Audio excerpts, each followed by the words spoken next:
Now for a review of what's making the headlines in the papers this morning, let's bring in Arise analyst Dr. Constance Ikoku. Good morning, Constance. Hey, Charles. Good morning. It's good to see you. Great to see you too. How was your weekend? Marvelous. Oh, okay. I did rest. Marvelous. Okay. What did you do that's so marvelous? Okay. Oh, yes. Worked out and rested. Those two things. I mean, nothing else to interfere with this weekend. Thank God for that. Excellent. Nkechi and Yolanda, were you working out too? I was just resting. Good morning, Dr. Ikoku. Good morning. I did a bit of workout. I went swimming. So. Oh, lovely. Lovely. It's very nice on a Sunday. And you know, when the weather is very hot, when you jump into the pool, it's like, oh my God, heaven. Oh, yes, you can say that again. Yeah, anyway, wonderful to see everyone this morning. To look at the papers with us today, we have Dr. Iyobosa Owogiaren. He is the editor, Nation's Capital, of This Day newspaper. And then we'll begin with the paper that he edits in Abuja. In This Day today, we have Oduwole, Trump's tariff to impact $6 billion annual exports to the U.S. A significant portion of Nigeria's export to the U.S., over 90%, comprises crude, mineral fuels, and gas products. The second largest accounts for about 2/3, and this includes fertilizers and urea. There's also small quantities of agri-products such as nuts, live plants, and flour. The Minister of Industry, Trade and Investment, Dr. Jumoke Oduwole, said it's an opportunity to boost non-oil exports. I mean, Dr. Owogiaren, what more is there to say here? Every country has to recalibrate and put their money where their mouth is, and that's what Dr. Oduwole is saying. So we expected it. I'm sure the whole world also expected what we're saying today. I think what countries around the world are doing, to mitigate this impact is what they're doing to mitigate its impact. So I think Nigeria should also follow that route. We're already aware that Donald Trump's economic policies was going to affect virtually the entire world, especially Africa. I think what we need to do is to find a way to mitigate that impact. So many countries are already doing that. The UK, for example, just stated yesterday that they will shelter those companies that will be affected by the Donald Trump economic policy. What we need to do is to look for other friendly countries that we can do business with. It is also an opportunity for Nigerians, a leader economic in Africa, to also strengthen the regional economic cooperation and see how they can also do business together.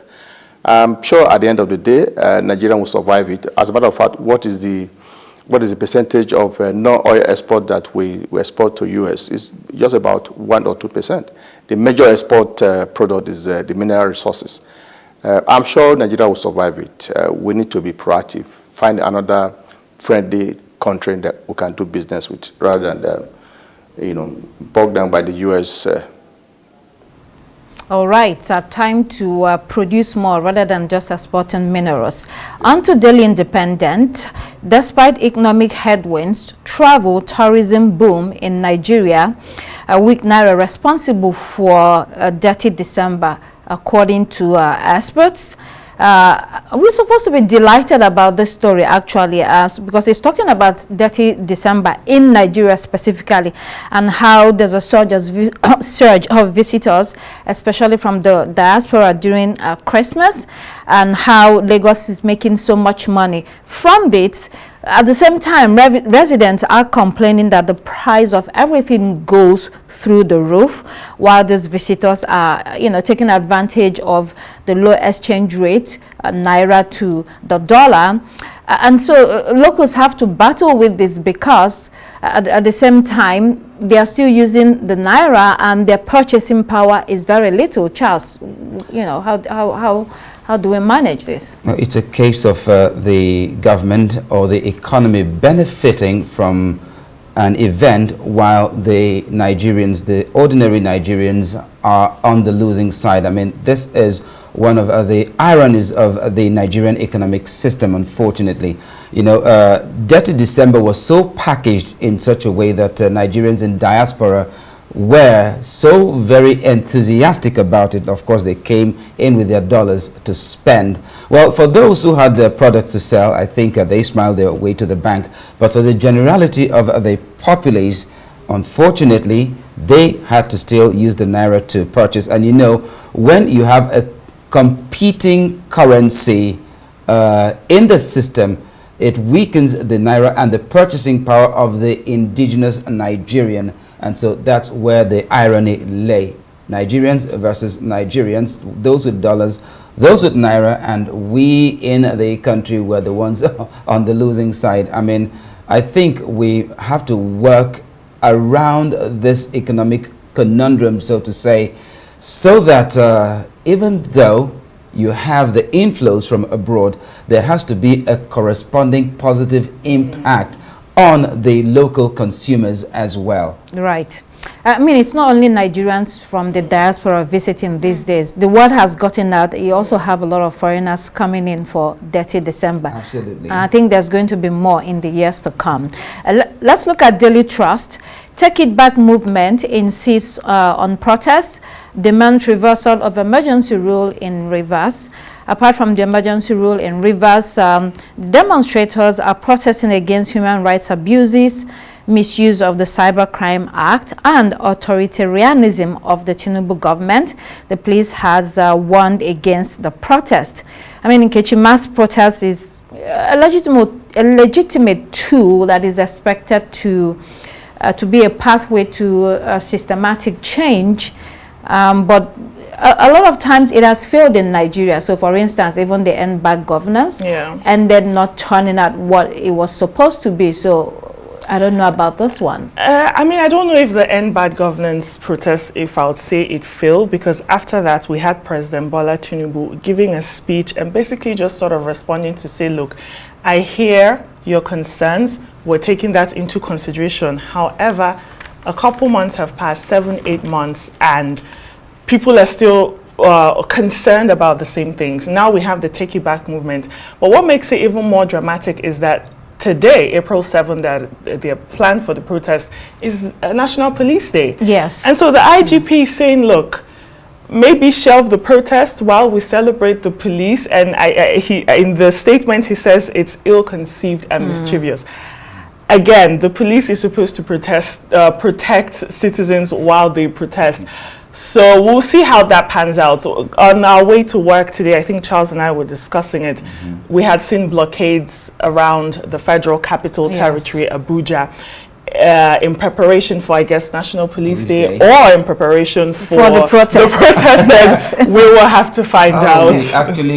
It was a struggle getting to work this morning, and I was wondering what was all this about. So was it that the police are getting ready for a celebration? It was just paranoia surrounding the planned protest. Yeah, well, I think every time Nigerians come out to say, I've never seen a time that Nigerians come out to say, look, we're protesting for A, B, C. The IGP or the Nigerian police always releases a statement to say, look, this is mischievous, don't do it. I don't know why they do that all the time. You're supposed to protect people who want to protest, as long as they're not disrupting everyday lives, they're not destroying government properties, which is why the police should be there to guide the protest. But Nkechi, always ends, not all the time, but it always ends in violence.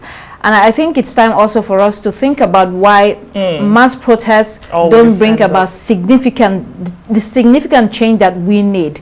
You know, we're in a country where the masses cannot sufficiently move the government to redirect power for systematic change. That means that society is doomed. And I think it also, you know, makes us to think about how, you know, the states in African countries were hurriedly put together, and how that impacts different parts of the country and the dynamics of whether we should be protesting as one or not. Anyway, a lot of philosophical thoughts on that. I'm sure we'll talk about it tomorrow. We'll see how today goes. Okay, let's see the Guardian newspaper.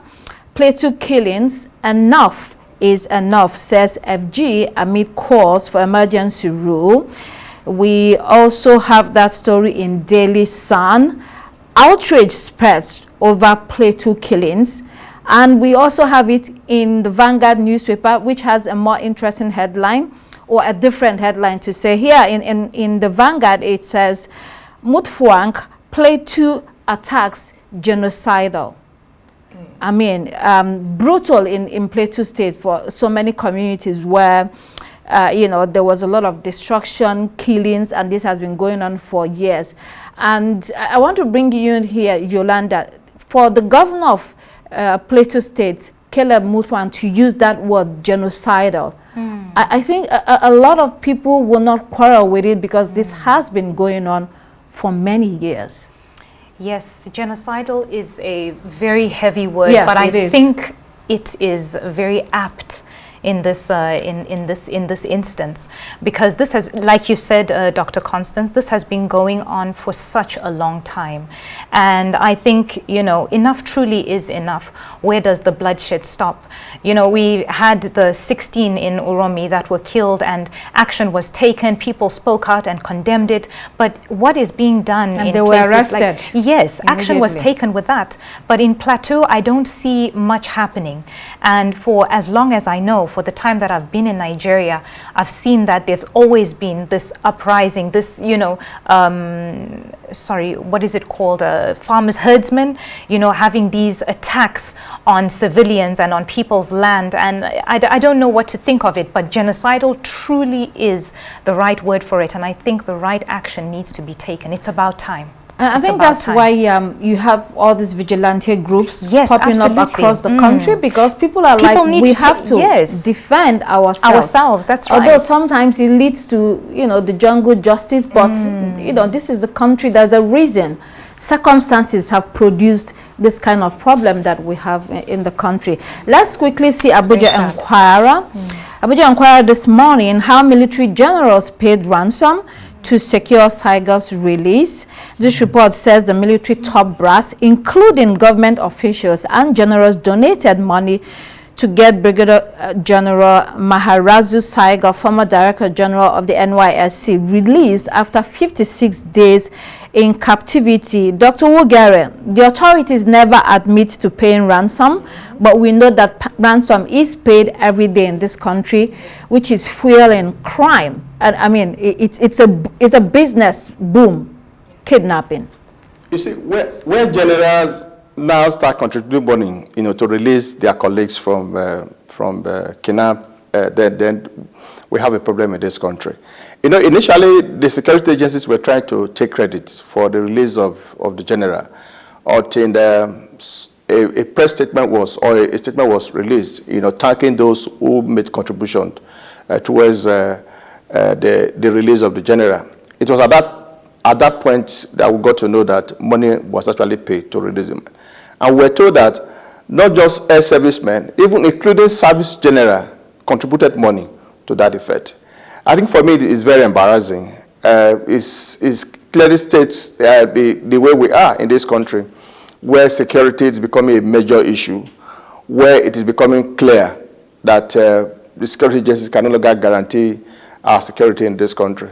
I think that is a major problem. You just talked about what happened in Plateau and Benue recently. It's a big challenge. I listened to the National Security Advisor yesterday saying that it's been happening for a very long time. That is not the excuse. The excuse what the government should be doing is, what are they doing to protect life and property?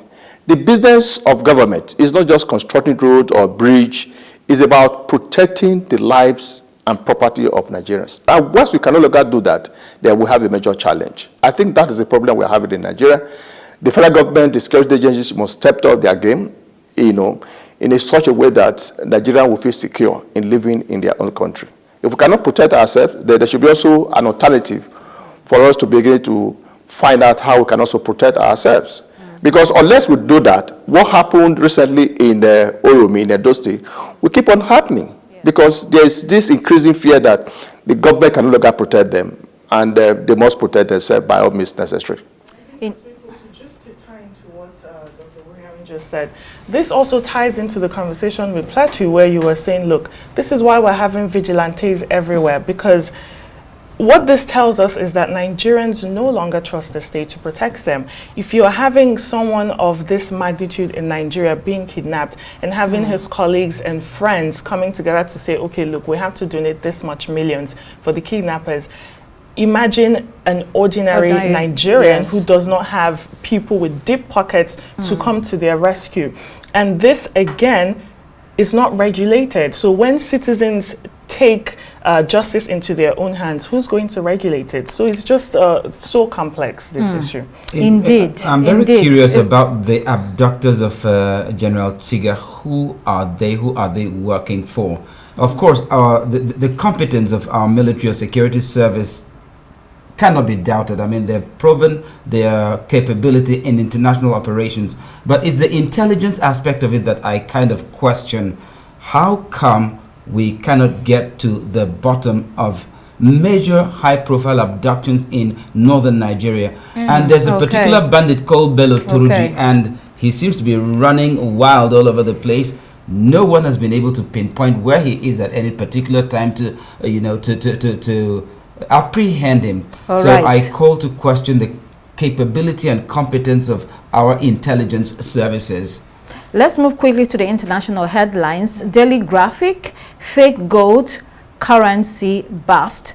BOG money boxes found at crime scene, and according to national security, Ghana's national security has busted a syndicate group, and they are holding fake currencies and gold bars, as well as exclusive Bank of Ghana money boxes. We all know Ghana is a producer of gold. On to Citizen newspaper. Can GNU be saved while the DA is threatening to leave the government of national unity? Some say it's merely politicking, and the ANC must bite the bullet and embrace the DA rather than ditching it. Also, we have Financial Times this morning. DRC deal, U.S. closes in on African mines. A Trump administration official says the U.S. is in talks with conflict-plagued Democratic Republic of Congo to develop minerals under a deal the Congolese president called or said will help the country become safer. Yolanda, very briefly on this. I mean, the Congolese president was one that broached this idea following fighting for many years, including M23 rebels who are supported by Rwanda, and it's really destroying the country. But when it comes to exploitation, I don't know whether more exploitation is going to help them out of this. You know what? This is a classic case of you give an inch and they will take a mile. This is not the first time that this has happened, and I think now, as Africans and for Congo, we really need to be on our toes when things like this come up, because this is taking the diplomacy out of war, out of taking care of people and taking care of our citizens, and turning it into a business. I mean, I understand this was replicated previously with Ukraine, with the lithium, and the same thing with DRC, lithium as well. And it's just very jarring to see that everything is now being made into a business. And we need to really decide what we're going to do for ourselves and really just sheathe our swords, but at the same time, be wise in our decisions going forward, because I don't think Africa can survive another plumage of our resources as we have in the past. I mean, some in the country have protested, but the citizens in DR Congo are so helpless that it's like there's literally nothing they can do. On to our newspaper. Build British stammer to ease petrol car ban. And in race to shield UK from trade war, Prime Minister will announce that he's relaxing ban on new petrol cars after 2030 to allow hybrids remain on sale for another 5 years in an attempt to boost automotive industry. Dr. Wogeran, please jump in here. This is a reminder and indication that every country will do what suits them best. African countries should follow.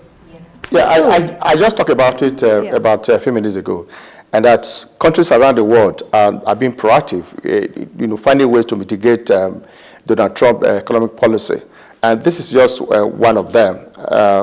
I think what we need to do, as far as we are concerned in Nigeria, is also follow suit. How do we begin to implement policies, that will mitigate the effect, rather than just sit down and complaining that Nigeria is losing about $6 billion because of Donald Trump policies. So the UK is being proactive, and I'm sure that at the end of the day, the UK citizens will be better out for it. All right, we'll have to leave it here. Dr. Yobosa Owogiaran, editor, Nation's Capital of This Day newspaper. Thank you so much for coming to speak with us or to discuss the papers with us today. All right. Stop laughing. Dr. Ikuku, you seem to still be in weekend mood. I am. Say, when America sneezes, the whole world catches a cold. That's what we're seeing right now. Thank you so much, Dr. Constance Ikuku, for joining us on Daybreak and helping us navigate the front pages around the world. That's all we have for you here on Daybreak. I am Kichi Nana. And I'm Charles Eruka. It's goodbye from me. I'm Yolanda Robert. Please do keep it here on Arise News. The morning show is next. Goodbye.